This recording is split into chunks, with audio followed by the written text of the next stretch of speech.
And let's go to Pete. Hello, Pete. This is Youth Wake. You're on the air. Hey, Rick. How are you doing? Oh man, I'm doing great. Good. What's your comment? Well, you're talking about what teens need, and it's just so awesome what God's done in my life. Just give Him the praise. 5 years ago, I was already messing with drugs, like Mark, and really in debt and stuff.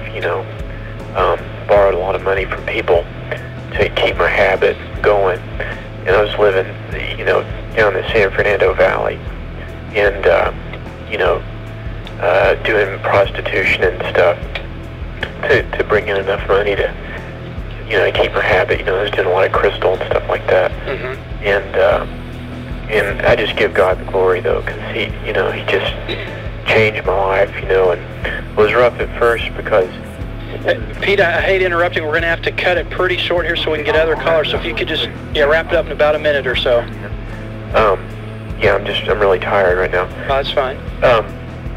But I got healed at a W.V. Grant rally down there, and my back was healed, and that was one thing because that proved that God could do the supernatural, and He can, He's awesome. He can do supernatural.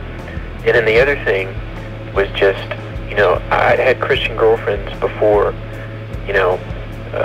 but they didn't really, they didn't seem to be living what they preached, Sure.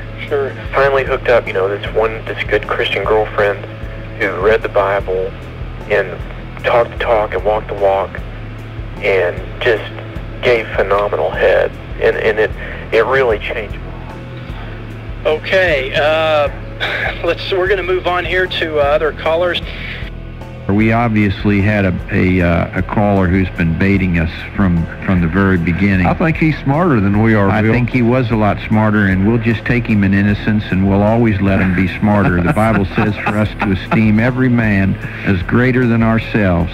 The man that did that is going to, he falls under the verse that says, every knee shall bow and every tongue confess Jesus Christ. So someday he may be waiting in front of the lake of fire, but he's going to confess Him.